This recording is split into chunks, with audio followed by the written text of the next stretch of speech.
tayo. Come here, come here. So today, we're in a beach.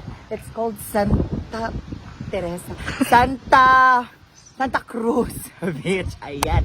So one of our skills is cooking because we usually do it every day in our lives. Ara ka sa dorm.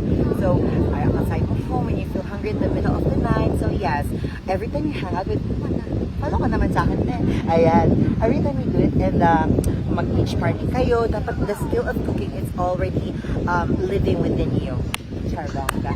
Even though it's simple, cooking is really unnecessary for us to survive. We don't eat raw food kasi you know, it's bad for our health. So come on. Sabi, come on eh.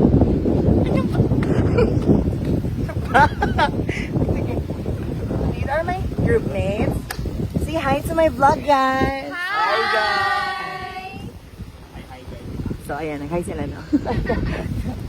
So this is our boy. Please introduce yourself. Hello, hello. Ha? Ano daw, Day? Ba introduce or hindi?